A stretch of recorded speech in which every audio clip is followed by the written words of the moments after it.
Hi friends, our next topic is electromagnetism. You know that static charges produce electric field, right? So when the charges are moving, they produce something else also. It is known as magnetic field. It is denoted by B, and by writing B of R, I mean that the magnetic field depends on the position. Okay, this magnetic field is also a vector field, and this vector field obeys the superposition principle.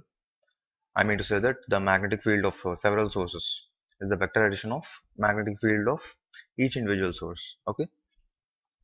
Now let's set up a convention because we'll have to deal with many directions in this chapter. So some of the directions are what can't be shown in a paper on a paper. So take this. This symbol means that something is coming out of your screen, out of your paper, and this means that something is going into your paper. I remember it this way. Say you have an arrow here, and here you have tail, right? So when you see this diagram or this arrow from this side, what will you observe? X, you'll see only the tail. And when you see it from here, what will you observe? Only the sharp edge point, right? This will be your view. So this means the arrow is coming out. I mean, it is the head, right? So something is coming out of your paper, and this means something is going into your paper. This is how I remember it. However, now you know what is field, right? Electric field is nothing but the electrical influence or effect. Similarly, magnetic field is nothing but the influence or magnetic influence, I should say. Now, this obeys superposition principle, as I have told before. Let's move forward. In this chapter, we are mainly going to study about the reaction of moving charges. Uh, when charges are static, well, they give electric field, they experience electric force, okay. But when these charges are moving, they create a magnetic field, as well as when these moving charges are placed in a magnetic field, then they're affected by it. A magnetic force acts on them. So it is given by this formula: Q V cross B.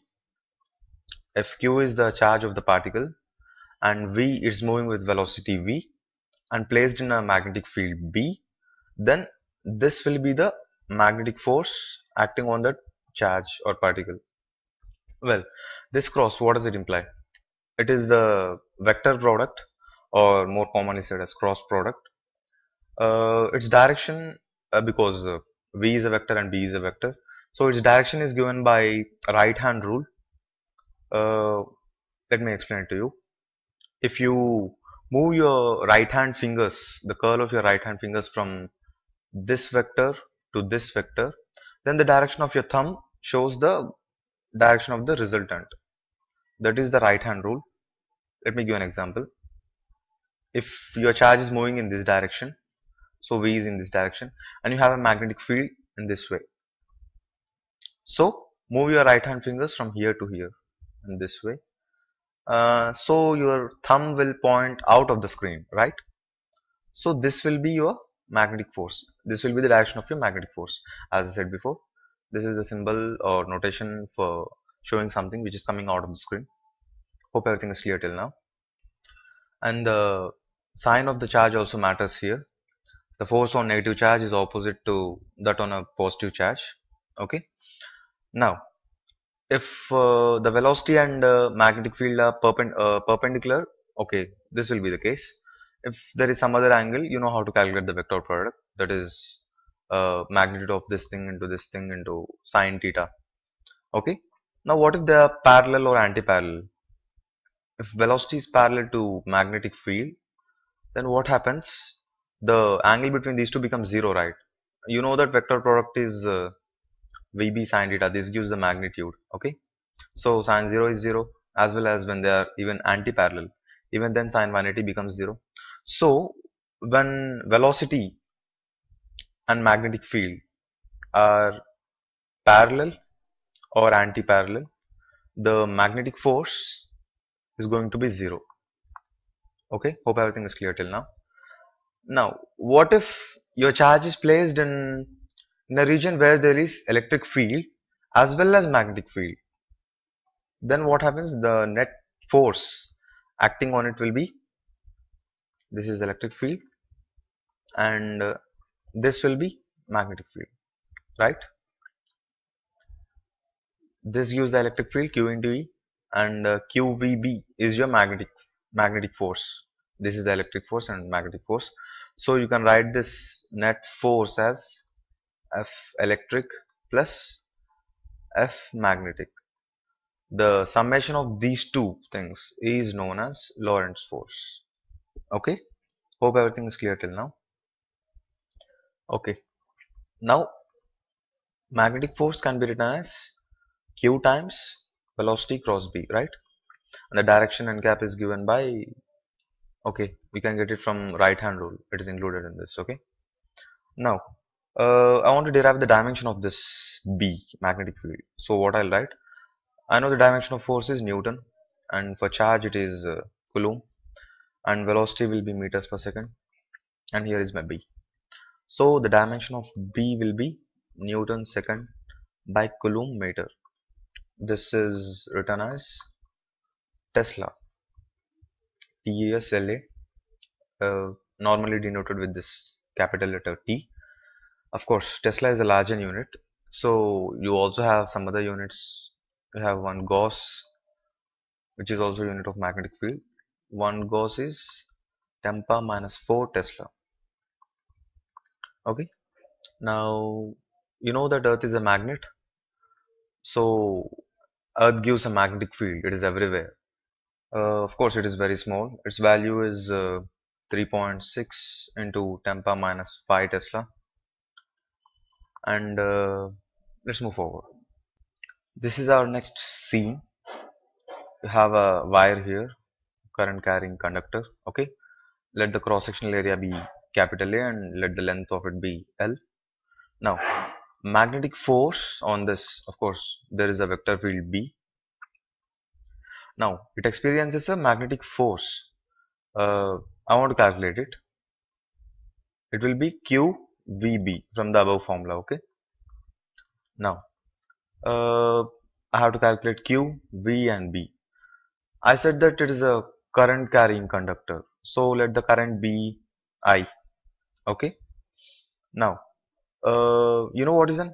N is the number of electrons per unit volume. If N is the number of electrons per unit volume, and A into L gives me the volume, right? This is volume. So if this is volume, this whole term will be number of electrons. That's it. And into charge of electron. This gives me the total charge. Okay. So I'll write this term here, NaLe, and the velocity. We assume that the electrons move with a average velocity called as drift velocity inside a current carrying conductor. If you want to know how to calculate this drift velocity, you can watch that video which I made about drift velocity. You'll get a better idea after watching that. Now the magnetic field is B anyways. This is a term, this is a vector, and this is another term. Now concentrate. In that video I said that NQVD, where VD is the drift velocity. This is what? This is the current density. Current density is what? It is just how dense the current is. Mathematically, it is the current per unit cross-sectional area. I mean, I by A. So, however, this is the current density, right? So, I'll replace this term with J here. I can write the same magnetic force as, what will I do? N, E and VD. This thing I'll replace with J. Okay. And I have A here. I'll be left with L, length of conductor, and I have this thing here. Here Q is the charge or charge on one particle. Okay, here it becomes C. Here I mean Q is the, here the Q means whole charge, the net charge. Okay, don't get confused. Finally, we were left with F is equal to J A L cross B. Now current into the cross-sectional area, what it is, current density into cross-sectional area, that gives us current, right? So this will be I and L cross B. Now you may wonder, L is what? Length of the conductor, right? How can you do cross product with that? Here you have to take L as not just length, it is a vector of magnitude which is equal to the length of conductor. Just take it like that. So this will be your magnetic force on a current carrying conductor. Hope everything is clear till now. If you have some other wire, some random wire like this, if you want to calculate the magnetic force experienced it when placed in some vector field B, what you have to do, take a small element dl and calculate the force on it. Due to it, it will be I dl cross B, right? And you do the same thing for all the elements and sum them up. Actually, in many cases, this will be given by an integral, so don't worry. That's it. Let's solve a problem now. You have a wire and it's carrying a current I. Its mass is given as 200 grams and current is 2 amperes. Okay, the length of the wire is 1.5 meters. This is the given information, and it's also given that this wire is suspended in midair by a uniform horizontal magnetic field. I don't know what it is. Okay, now I have to calculate what it is. Okay, when will this suspend in midair? There is something called as gravitation, and its weight is acting in this direction. So if this should suspend in midair, the what? The magnetic force should compensate this, right? So this should be my magnetic force direction, F mag. And what is the magnitude? It is given by ILB, just as I said now. Okay, magnetic force should be equal to mg, and magnetic force is given by ILB, just as I discussed now. So what can I get from this? B is mg by IL. Mass is 0.2, gravity is 9.8, I is 2 and L is 1.5. You'll get the answer as 0.65 Tesla or something. Okay. Now, this problem is simple, but there is something else I need to discuss here. Observe that we just didn't take the Earth's magnetic field into consideration because actually, if you want to take that into consideration, you should also know the orientation that the wire is placed with respect to the ground. Let me explain you clearly. Say this is your laboratory and you are looking at it from the top. If this is your top view, say you have the Earth's magnetic field in this direction. Okay. Now, if you place your conductor or wire in this direction, the wire behaves differently. If you place the same wire in this direction, then probably some other effect. And if you place in this direction, then the wire experiences force. Okay, because field is in this direction. Finally, how to take the cross product, right?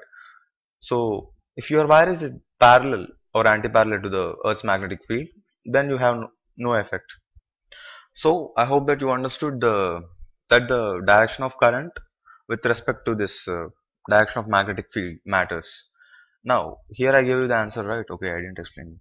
This is the magnitude. Okay, this is the magnitude of your answer. But where should the magnetic field point, or what should be its direction? Again, let's see from the top of your laboratory. If this is your current carrying conductor, it should be a horizontal magnetic field, of course, and mg is acting downwards, right? This will be your mg. So to compensate that, your magnetic field or magnetic force, magnetic force should act in this direction. So if your magnetic force should be in this direction, your current is in this direction. I mean your length of this conductor, that vector you're taking it to be in this direction. So magnetic field should be in this direction, so that this cross this gives you the magnetic force in this direction. Hope everything is clear till now, and that's it for today. Bye.